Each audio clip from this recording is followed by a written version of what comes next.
Assalamualaikum warahmatullahi wabarakatuh. Innal hamdalillah nahmaduhu wa nasta'inuhu wa nastaghfiruh wa na'udzu billahi min shururi anfusina wa sayyiati a'malina. May yahdihillahu fala mudilla lahu wa may yudlil fala hadiya lahu. Asyhadu an la ilaha illallah wahdahu la syarika lahu wa asyhadu anna Muhammadan abduhu wa rasuluh.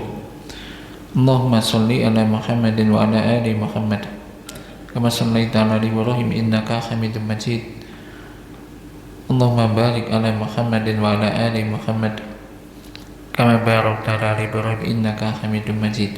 Ya ayyuhalladzina amanu taqullaha haqqa tuqatih wa la tamutunna illa wa antum muslimun. Amma ba'd. Jemaah sekalian yang dirahmati Allah Subhanahu wa taala, alhamdulillah kita akan melanjutkan dan kita baca kitab yakni Umdatul Ahkam dengan salah ini Taisir Alam.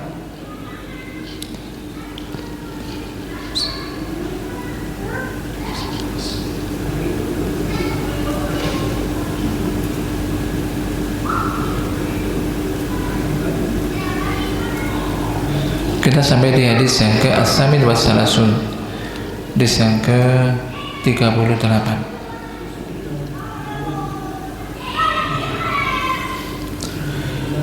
Qala mu'allif rahimahullah ta'ala al-hadisu Samin wa Salasun an Jabir bin Abdullah radhiyallahu anhuma anna an-nabiyya sallallahu alaihi wasallam qala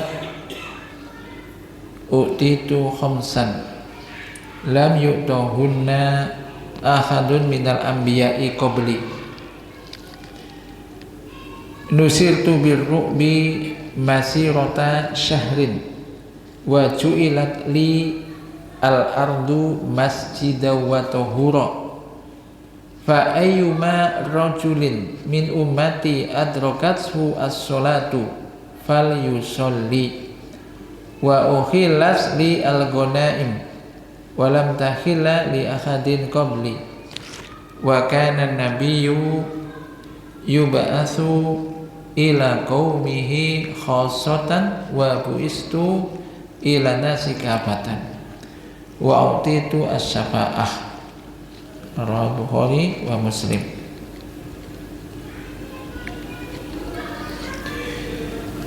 Dari Jabir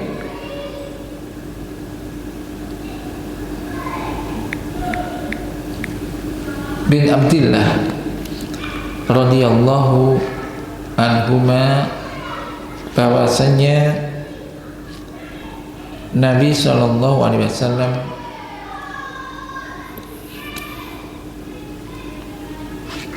telah bersabda, ini aku diberi 5 hal yang belum pernah diberikan kepada Nabi seorang pun atau seorang pun dari para nabi-nabi sebelumku.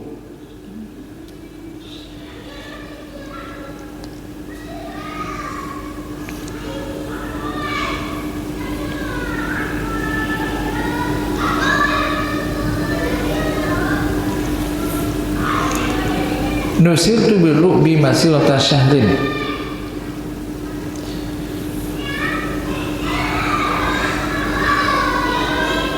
yaitu aku diberi pertolongan, diberi kemenangan atau pertolongan oleh Allah birru'bi masirata syahrin, yaitu dengan diberikannya rasa takut di hati musuh, di hati musuh.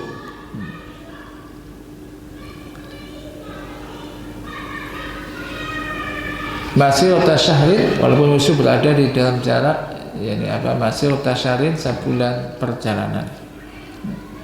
Sebulan perjalanan. Wa ju'ilat li al-ardu masjidah, dan bumi atau tanah dijadikan untukku masjidah, sebagai masjid, tempat bisa digunakan tempat untuk sholat, dan juga tohuro, alat untuk bersuci. yaitu tayamum.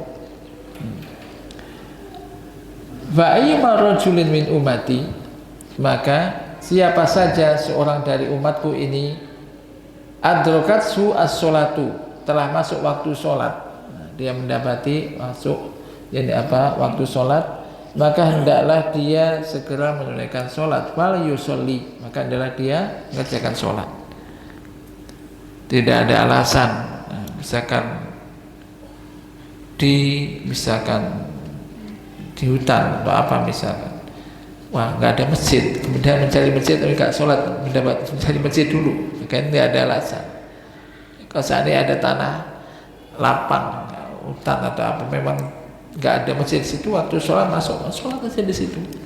Mungkin digelar apa alasan untuk sholat di situ.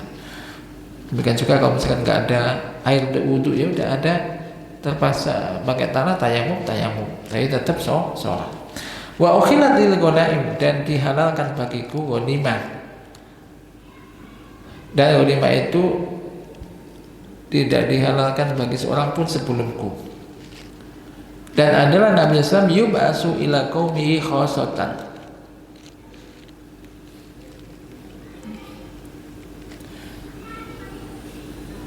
Nabi itu dulu ya diutus kepada kaumnya secara khusus, selain Nabi Muhammad. Wa buistu ila nasi kafatan, sementara aku diutus kepada seluruh manusia. Diutus untuk manusia secara kafatan, menyeluruh keseluruhan. Wa utitu as-syafa'ah, dan berikutnya aku diberi syafaat. Bisa hak diberikan syafaat.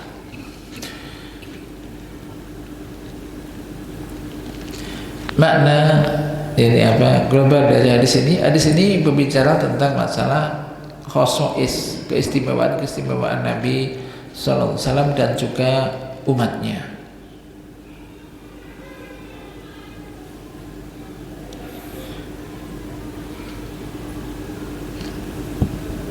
Maka di sini Nabi kita Rasulullah SAW diberikan kekhususan dibanding nabi-nabi yang lainnya dengan sifat-sifat yang mulia. Wa muyiza bimahamid lam takun liman qablahu minal anbiya alaihi salam, diberi keistimewaan dengan pujian-pujian yang belum pernah diberikan kepada nabi-nabi sebelumnya. Fanala hadil ummah Muhammadiyah, maka umat Muhammad ini dengan berkah Nabi yang mulia ini mendapatkan sesuatu min hadil fadhil wal makarim, jadi dari fadilah keutamaan dan kemuliaan ini. Di antaranya adalah apa yang ada di dalam hadis ini, jadi 5 sifat yang mulia. Yang pertama adalah bahwasanya Allah Subhanahu wa taala memberikan kemenangan kepada Nabi, mengokohkan Nabi atas musuh-musuhnya dengan sebab apa? Diberikan rasa takut yang yaitu ke dalam hati para musuh-musuhnya. Siapa yang memberikan rasa takut? Ya Allah. Jadi mendengar Nabi itu aja udah gentar, takut di hatinya. Takut ini urusan hati, ya kan? Maka hal ini bisa melemahkan kekuatan mereka, bisa melemahkan kekuatan mereka, dan juga merandakan keberadaan mereka, bisa memecah belah soft barisan-barisan mereka.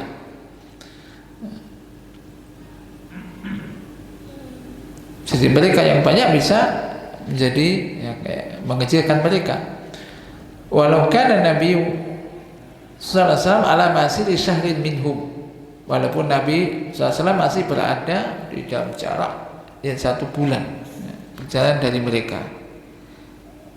Ini sebagai bentuk ta'yidan minallah, dukungan dari Allah Subhanahu wa taala, wa nusran li nabihi, pembelaan, pertolongan dari Allah taala untuk nabinya, dan juga untuk merendahkan dan juga penghancuran bagi musuh-musuh agama Allah. Tidak dilakukan lagi bahwasanya hal semacam ini merupakan pertolongan yang agung dari Allah Subhanahu wa taala. Kemudian yang pertama, kemudian yang kedua, bahwasanya Allah Subhanahu wa taala telah melapangkan, meluaskan terhadap nabi yang mulia ini, ya nabi kita, dan juga umatnya yang mendapat rahmah, bahwasanya Allah telah menjadikan untuk mereka, untuk kita umat Muhammad ini, bumi ini sebagai masjid, sebagai masjid, bisa digunakan untuk sholat, tempat sujud, tempat sujud. Maka di mana saja ia mendapati sholat, maksudnya sholat masuk waktu, di situ hendaklah mereka mengerjakan sholat. Maka tidak harus terikat dengan tempat-tempat khusus. Sebagaimana sebutkan sini, umat-umat terdahulu mereka tidak menunaikan ibadah mereka kecuali di tempat-tempat ibadah semacam gereja mereka, tempat-tempat khusus ibadah mereka. Dan demikianlah sungguh Allah Subhanahu wa taala ini memberikan kelapangan kepada umat ini, kemudian juga menghilangkan kesempitan dari umat ini, dan juga sebagai karunia dari Allah, dan juga bentuk ihsanan, kebaikan-kebaikan dari Allah, pemuliaan dan juga karunia. Jadi misalkan tadi, kalau nggak ada masjid, nggak ada musala, apakah kita nggak sholat? Mau sholat di mana? Di tanah. Boleh di tanah. Atau mungkin ada jalan, udah aman, udah di situ. Ini kalau di perjalanan jauh sampai waktu sholat habis, nggak ada masjid, udah singgah sholat di situ. Ini dibolehkan. Demikian juga karena man qabla hadhil ummah, demikian juga orang-orang yang dulu sebelum umat ini tidaklah mereka bersuci kecuali dengan air. Wa hadhil ummah, dan umat ini dijadikan, Allah menjadikan tanah ini bagi orang yang tidak mendapati air, bisa tanah itu digunakan alat untuk bersuci, sebagaimana kemarin kita sebutkan berkaitan dengan tayamum. Termasuk juga bagi orang yang tidak bisa menggunakan air karena adanya madorot, mungkin bisa mencelakakannya atau memperlambat kesembuhannya kalau sakit. Nah, ini bisa bersuci dengan menggunakan tanah atau debu, yakni dengan tayamum. Yang ketiga, ghanimah. Ketika bahwasanya ghanimah yang diambil dari orang-orang kafir dan orang-orang yang berperang dan kalah, ini halal bagi Nabi SAW dan umatnya. Mereka membagi itu sebagaimana apa yang dijelaskan, sebagaimana yang telah dijelaskan oleh Allah Ta'ala tentang hal itu. Setelah sebelumnya ghanimah itu diharamkan bagi para nabi-nabi terdahulu dan umatnya, di mana mereka kalau ada pas perang, rampasan perang, dikumpulkan rampasan perang itu, dikumpulkan. Jika itu diterima, maka akan turun padanya api dari langit dan membakar ghanimah itu, menggunakan rampasan perang. Tapi untuk umat Rasulullah dan umatnya ini dibolehkan. Yang keempat, bahwasanya Allah Subhanahu wa taala memberikan keistimewaan kepada Rasulullah SAW dengan diberikan maqamul mahmud dan juga syafaat udma, syafaat yang agung pada hari di mana semua para nabi termasuk ulul azmi minar rusul ulul azmi ini berada di pada mahsyar hari kiamat, masing-masing orang minta datang kepada mereka agar mereka bisa memberikan syafaat. Ulul azmi mulai Nabi Nuh, Nabi Ibrahim, Musa, Isa, dan satunya yakni Rasulullah Muhammad SAW. Fayaqulu, lalu Nabi mengatakan ana laha, aku itu yang bisa memberikan syafaat itu. Fayasudu tahtal arsy, beliau sujud di bawah arsy mengagungkan Allah Ta'ala, bima huwa ahluhu, sesuai dengan keagungan Allah Ta'ala. Lalu dikatakan isbatu syafaat, berilah syafaat, kamu akan diberi hak untuk memberikan syafaat, dan mintalah sesuatu niscaya kamu akan diberi. Maka ketika itu Nabi meminta pada Allah yaitu syafaat untuk makhluk, semua makhluk, dengan bil fasli bainahum fi hadzal maqamit tawil, dengan diberikan apa? Al-fasl, yaitu keputusan di antara mereka di tempat atau di saat yang sangat lama panjang tersebut. Fahadza huwal maqamul mahmud. Ini adalah maqamul mahmud yang diinginkan oleh awaluna wal akhirun, generasi awal dan akhir. Ada pun yang kelima, keistimewaan kelima, bahwasanya setiap nabi di antara para nabi terdahulu dakwahnya ini khusus, bagi kaumnya saja. Nabi Nuh kaumnya, Nabi Lut dan kaumnya, kaum yang terbatas. Dan Allah Subhanahu wa Ta'ala telah menjadikan di dalam Nabi yang agung ini dan di dalam risalah yang tinggi, yang mencakup seluruhnya ini untuk untuk semua umat. Karena di ana takunu dustur al-khalid, jadi ajaran yang dibawa oleh Nabi ini menjadi undang-undang yang kekal, wal qanun al-baqi li jamil bashar, undang-undang yang terus ada bagi semua manusia. Ini wahyu Al-Quranul Karim dengan berbagai jenis mereka dan juga bermacam-macam mereka, dan juga tempatnya berbeda-beda. Indonesia dan mungkin negara-negara yang lain, semuanya ini muaranya bisa tetap menjadi pedomannya adalah ini Al-Quranul Karim. Fahiyya syariah as-sholihah likulli zamanin wa makan. Maka syariat Rasulullah SAW, Islam ini adalah syariat yang layak dan cocok likulli zamanin wa makanin, cocok di setiap waktu dan tempat.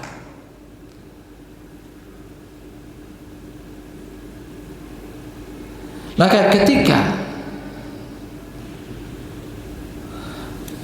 dengan kesolihan, kecocokan, kemaslahatan dan ketinggian syariat ini, maka ia menjadi syariat yang terakhir karena tidak butuh lagi tambahan dan juga pengurangan, sudah sempurna. Islam ini telah sempurna ketika Nabi wafat. Islam dalam keadaan sempurna, tidak butuh ditambah atau dikurangi, maka ini menjadi syariat yang akhir. Kan tidak ada lagi Nabi setelah Nabi Muhammad SAW.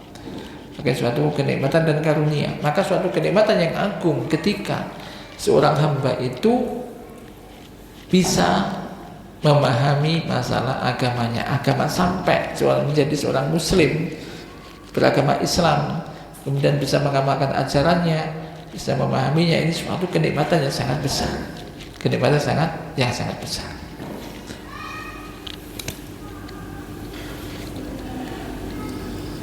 Maka dijadikan syariat ini syariat yang sempurna, samilah, mencakup segala sisi.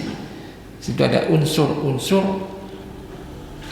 yang menjadikan orang pokok, unsur-unsur yang abadi yang terus ada di situ, tidak hilang sampai hari kiamat. Ini dipakai jadi pedoman hidup manusia ini. Nah, kewajiban kita sebagai bentuk syukur kita berupaya, mari kita berupaya untuk terus mempelajari syariat-syariat Islam ini, kemudian mengamalkan apa yang telah kita ketahui darinya, apa yang diperintahkan oleh Allah dan Rasulnya, maka kerjakanlah, apa yang dilarang maka tinggalkanlah. Ini sebagai pedoman, petunjuk dalam kehidupan kita, yaitu melalui Al-Quran dan Sunnah, Al-Quran dan Sunnah. Ada beberapa pelajaran yang bisa diambil dari hadis ini. Ini banyak sekali, tapi diantaranya adalah tafdhilun nabiyina Muhammad sallallahu alaihi wasallam ala sairil anbiya. Dilebihkannya Nabi kita Rasulullah Muhammad SAW atas nabi-nabi yang lainnya. Demikian juga tafdhilu ummatihi ala sairil umam, diberikannya kelebihan umat ini dibanding umat-umat yang lainnya.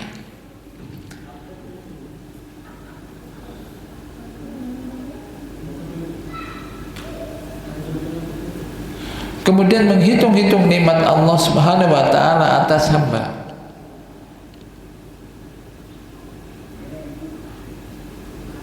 Jika ia menghitungnya, menyebutnya ala wajhi syukri lillah, dalam rangka untuk bersyukur kepada Allah dan mengingat nikmat-nikmat Allah, yu'atu ibadatan wa syukran lillah, dia bisa dianggap sebagai bentuk ibadah dan syukur kepada Allah.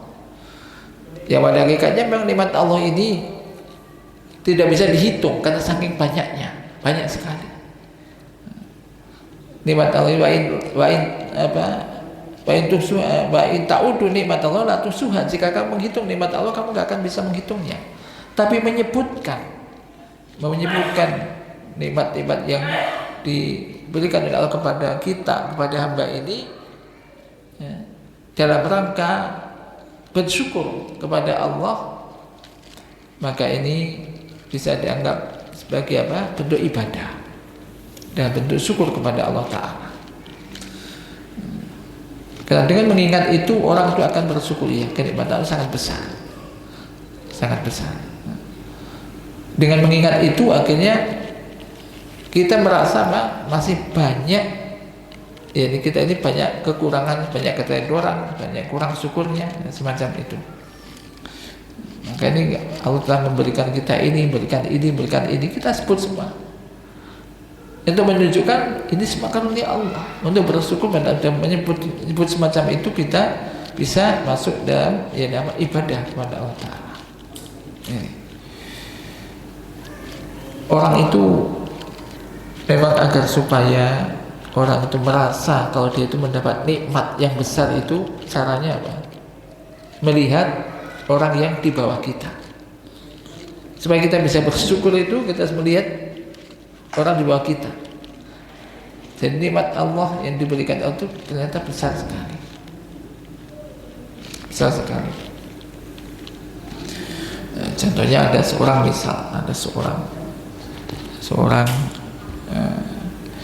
misal diambil kesehatannya berkurang, contoh entah kecelakaan, entah apa, akhirnya misal untuk sakit kakinya harus diamputasi misalkan, dan akhirnya dibuatkan misalkan kaki palsu buatan, ya kan, nilainya kan mahal juga, dan itu ya nggak seperti kaki asli gitu. Iya, ini baru satu kaki, tapi ini menunjukkan nikmat diberikan, karunia diberikan Allah itu sangat besar sekali, terasa sekali. Belum lagi mata bisa melihat, bisa telinga masih mendengar, ini lisan bisa bicara. Ini kenikmatan yang menempel pada diri. Dan tentu nikmat yang lebih agung lagi, nikmat iman, nikmat keimanan. Sebagaimana musibah yang paling besar itu musibah yang menimpa agama. Bisa jadi orang itu diberi sehat, beri harta yang banyak, tapi nggak kenal agama, nggak kenal ibadah. Dibuka dunianya, tapi ibadah tidak mendapatkan, hidayah nggak mendapatkan. Nah, ini ibadah, hidayah ini petunjuk apa? Ini nikmat yang sangat besar. Termasuk tadi sampainya Islam kepada kita, kita dikenalkan dengan ajaran yang dibawa oleh Nabi kita, Islam, Al-Quran, Sunnah, ini suatu kenikmatan yang besar. Maka menyebut kenikmatan dalam rangka untuk mensyukuri nikmat Allah, ini bagian pada ibadah kepada Allah. Yang ketiga, keadaan Rasulullah SAW nusir birru'bi, diberi pertolongan atau kemenangan dengan diberikan rasa takut kepada musuh-musuhnya. Demikian juga wakil atau Gunaim dihalalkan untuk Nabi ini ghanimah. Nabi diutus kepada manusia secara umum, diberi syafaat, dan dijadikan bumi tanah ini untuk beliau dan juga umatnya sebagai, bisa digunakan sebagai tempat sholat, tempat sujud, dan juga alat untuk bersuci. Semua ini min khosoisihi, termasuk karakteristik kekhususan keistimewaan yang diberikan kepada Rasulullah SAW.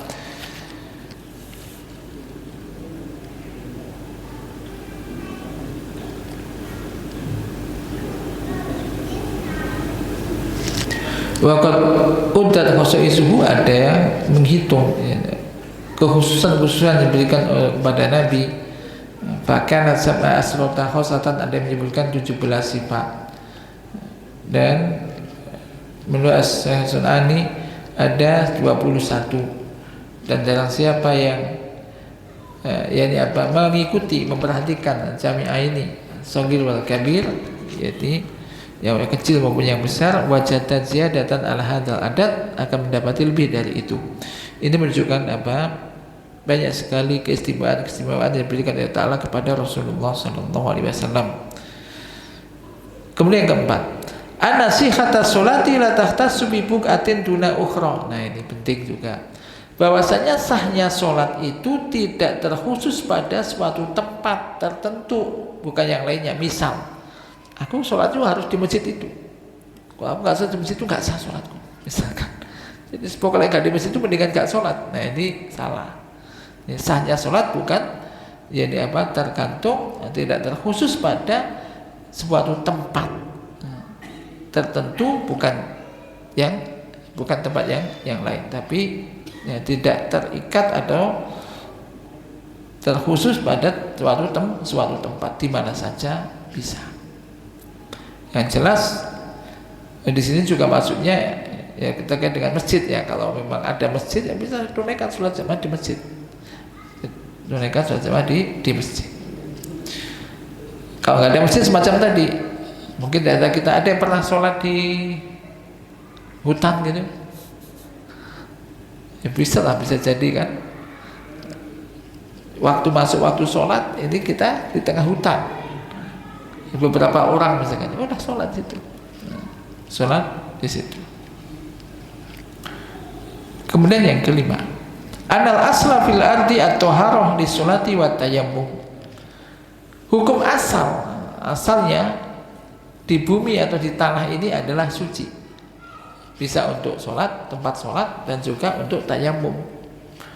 Kalau kita tidak tahu di situ memang ini tanahnya najis apa enggak ini, ya, maka hukum asalnya suci. Hukum asalnya suci, bisa untuk sholat dan juga untuk tayammum. Yang berikutnya, anna kula ardin sholihah iyutayammama minha, bahwasanya setiap tanah ini baik, layak, bisa digunakan untuk bertayamum,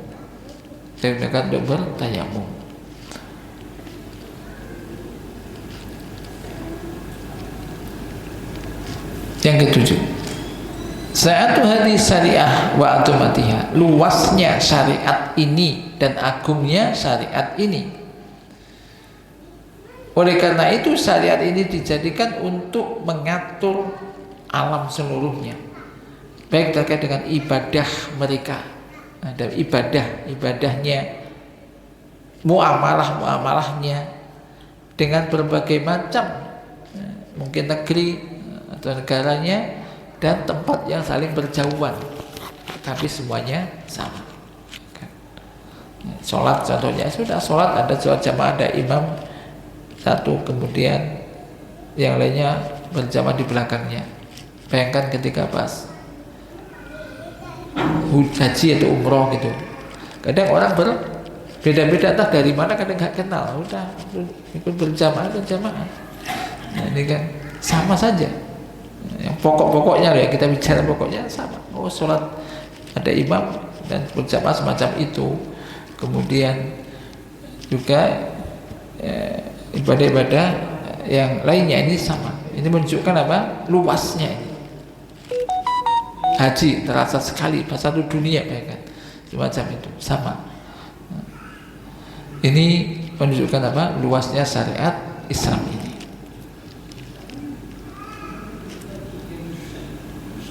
Termasuk dalam muamalah.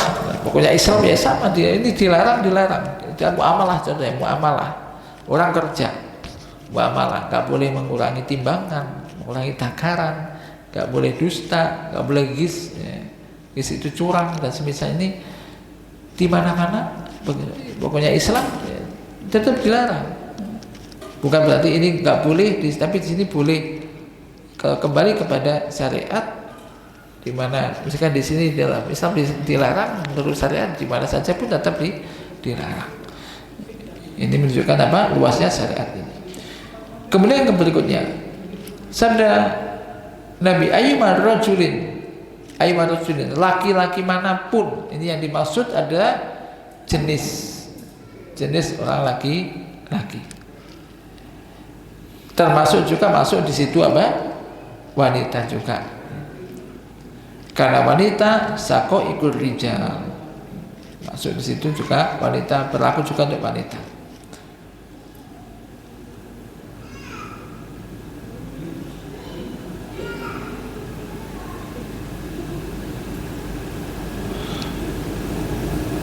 Kemudian As-Sunani yang mengatakan innama khussa masafata syahr duna masafata ab'ad minhu li'anna lam yakun bainahu wa baina man adharu al-adawata lahu aksar min dhalika. Semuanya disebutkan jarak, yaitu apa? 1 bulan, bukan jarak yang lebih jauh dari itu. Kenapa mau dibaca 1 bulan? Karena tidak ada antara beliau dan juga antara orang yang menampakkan permusuhan kepada beliau ini aksar min dhalik, yaitu lebih banyak dari itu. Ini jaraknya.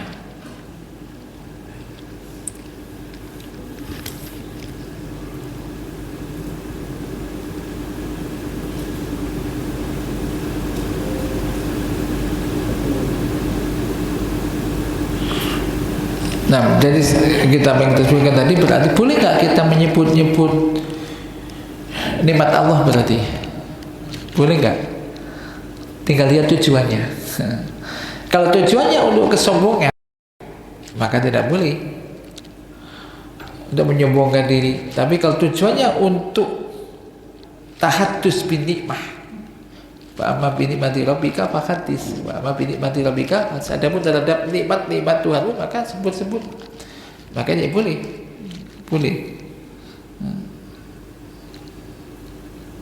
Jadi tujuannya untuk menampakkan nikmat Allah tadi, dan juga untuk ini apa? Bentuk syukur kepada Allah atas nikmat tersebut.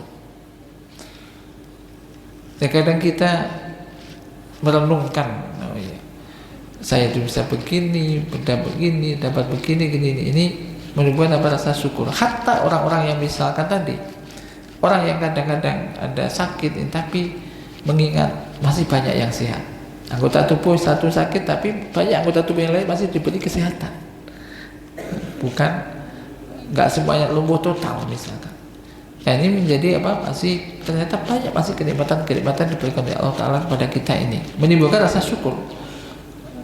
Menimbulkan rasa syukur pada Allah Subhanahu wa taala. Nah, ini boleh disebutkan semacam ini.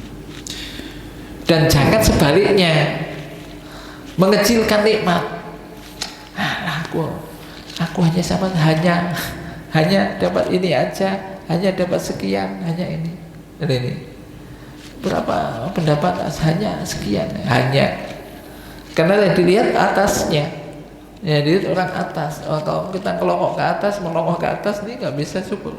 Nabi mengatakan ungduru ila man huwa asfala minkum wala tangduru ila man huwa fawqakum fa wa asdaru ala tasdaru nikmatallahi alaikum. Lihatlah orang yang berada di bawah kamu dari sisi kenikmatan di bawah kamu, dan jangan kamu melihat orang yang di atas kamu, karena hal itu lebih menjadikan kamu tidak meremehkan dan mengecilkan nikmat Allah yang telah diberikan oleh Allah kepada.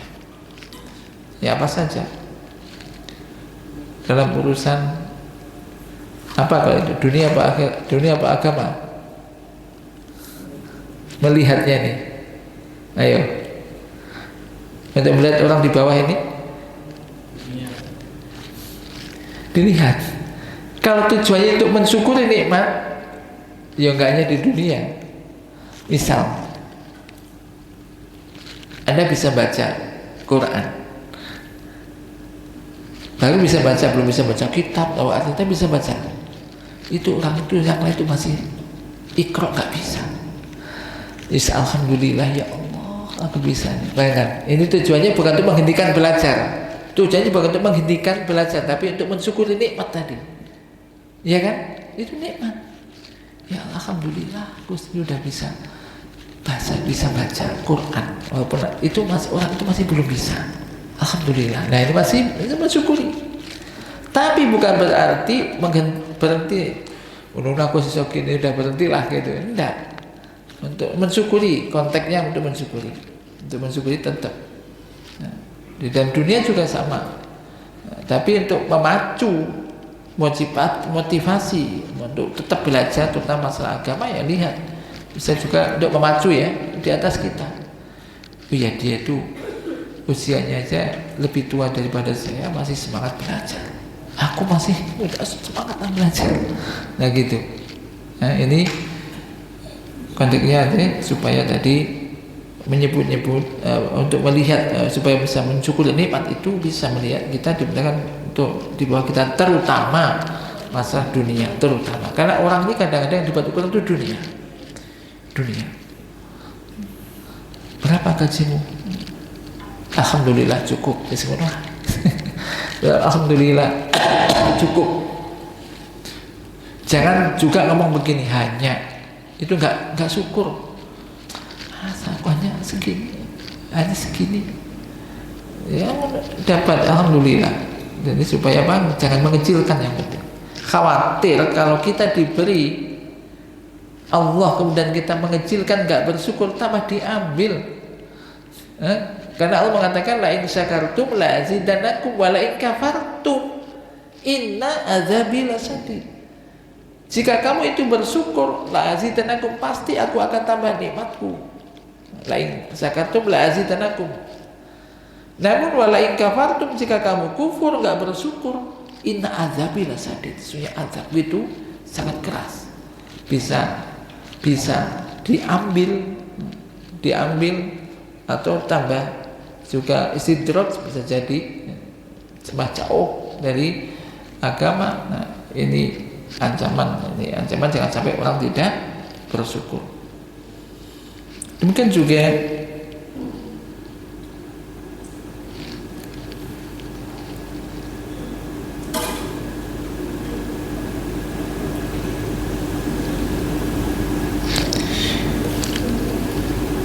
tadi kita sebutkan memang boleh sholat di semua tempat, tapi jika nanti ada kecuali di tempat-tempat yang dikecualikan, yang istisna, pengecualian, ya, yaitu apa? Contohnya kalimat baroh, sholat di kuburan, dan kemudian nggak boleh. Kemudian juga di tempat yang najis, kamar mandi, misalkan tempat unta, mendorongnya unta, nah, semacam itu.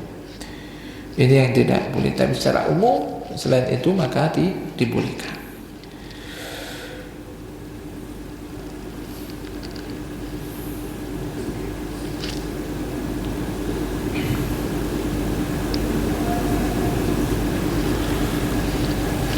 Dan kita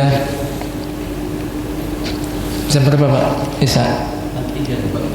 4.3, masih kurang 5 menit. Anda tanyakan terkait dengan ini, silakan. Ya. Kalau pas saya sholat itu, saya pernah sholat di kamar itu ada salibnya di rumah teman itu. Pas sudah mau sholat gitu, ada salib lagi di situ. Gimana sih kalau kebetulan kamar yang dikasih sholat itu di situ? Yang jelas kita tidak menyembah salibnya, atau mungkin juga di depannya, ya kan, kalau bisa, ya. Jadi intinya tadi kan, ya bagaimana sholat di itu kan rumahnya kan, dia punya rumah, karena mungkin bertamu di rumah semacam itu, ya. Ya insya Allah selama tadi tidak najis. Kemudian juga, nah kalau gimana itu besar kok depannya ya. Misalkan gini atau nah ini ya, kalau tahu begitu pas jangan juga di sujud nanti di bawah itunya kan gitu. Oh, sudah pokoknya ruangan itu sudah ya, kembali kepada tadi di tanah, di ruang tanah itu selama yang jelas itu kan kuburan atau apa, ini yang tidak boleh. Itu yang penting tanahnya suci dari najis semacam itu. Dan kembali tadi kalau bisa mungkin juga tidak pas di depannya semacam itu. Nah, wallahu ta'ala a'lam.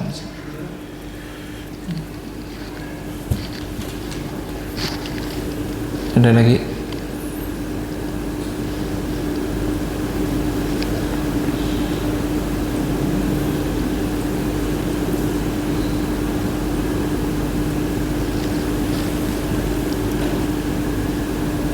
Nah, kalau enggak, iya.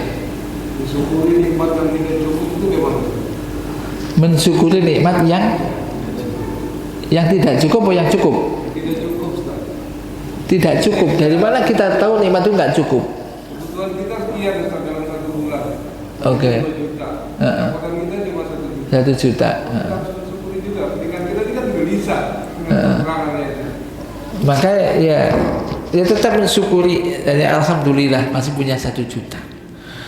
Kemudian dari 2 juta itu, dari 2 juta itu sesuatu yang harus atau nah kan gitu.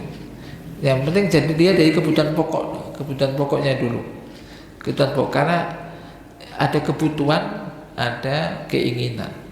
Jadi kebutuhan minimal pertama itu makan ya aslinya. Kebutuhan pokok itu makan, bisa makan, kemudian papan, sandang, ini pokoknya. Maka barang siapa, ada hadis bilang, barang siapa yang di hari itu diberi kesehatan, kemudian diberi ada makanannya dimakan dan keamanan, ini kayak dia menguasai dunia seisinya. Artinya semacam itu. Kemudian dari kebutuhan 2 juta itu bayar listrik, bayar apa, anak sekolah, mungkin begitu kan. Ini. Jadi tetap harus disyukuri. Kita mensyukurnya bagaimana? Ya Allah, alhamdulillah. Alhamdulillah engkau berikan aku segini gitu kan. Jadi alhamdulillah. Cuma alhamdulillah saja. Jangan ya Allah, engkau kok hanya berikan saya segini, kan kebutuhan saya itu banyak. Allah lebih tahu kebutuhan kita. Maka dengan mensyukuri itu kita berharap ya tawakal tadi. Masa tawakal kepada Allah, pasti Allah akan menambahnya. Kan ujian juga. Jadi diuji. Bahwa Allah kan berjanji, jika kamu bersyukur, pasti aku akan tambah nikmatku. Nah ini. Wah, sampai hutang-hutang ini. Nah, sudah disyukuri. Kalau bisa nggak hutang ya alhamdulillah. Kalau terpaksa ya, nanti ya minta pada Allah. Maka ada hadis kursi itu panjang, hadis dalam Arba'in juga ada. Wahai anak Adam, wahai manusia, ini maknanya itu Allah mengatakan kita disuruh minta pada Allah dalam urusan apa saja. Kamu itu semuanya itu lapar, kecuali yang aku beri makan, minta makan kepadaku. Semua kamu itu telanjang, kecuali akan siapa yang aku beri pakaian, minta pakaian kepadaku. Jadi minta apa saja disuruh minta pada Allah.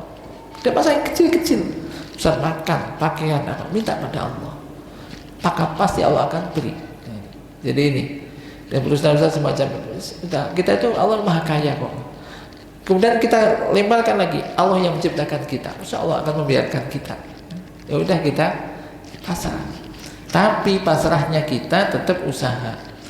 Sebagaimana di zaman ini disebutkan Nabi,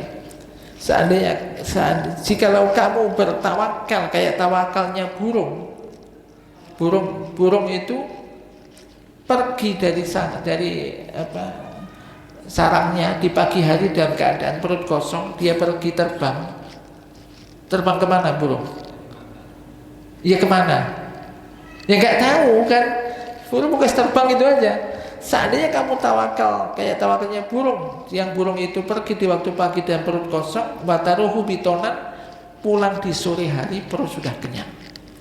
Ini burung. Niscaya kata Nabi, kamu akan diberi rezeki sebagaimana Allah memberikan rezeki kepada burung. Burung maksudnya sing ngelembur bengi nggak mulih karena belum kenyang. Enggak, hadisnya pagi berangkat perut kosong, sore pulang perutnya sudah penuh.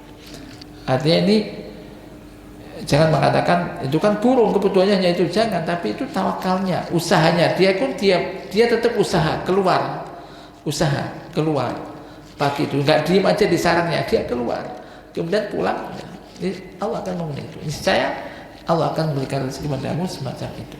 Nah ini yang penting, tugas kita itu apa? Usaha. Lakukan yang halal.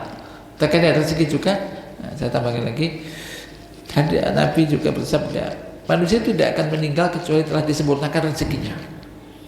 Maka ajmilu fit tolab, fa'ajmilu fit tolab. Ajmilu fit tolab itu baguskan kamu dalam mencari rezeki. Apa maksudnya? Yaitu ambil yang halal, tinggalkan yang haram.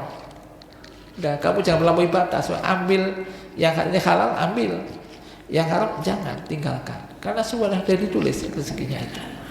Baik ya, oke. Ini mudah-mudahan ini bisa kita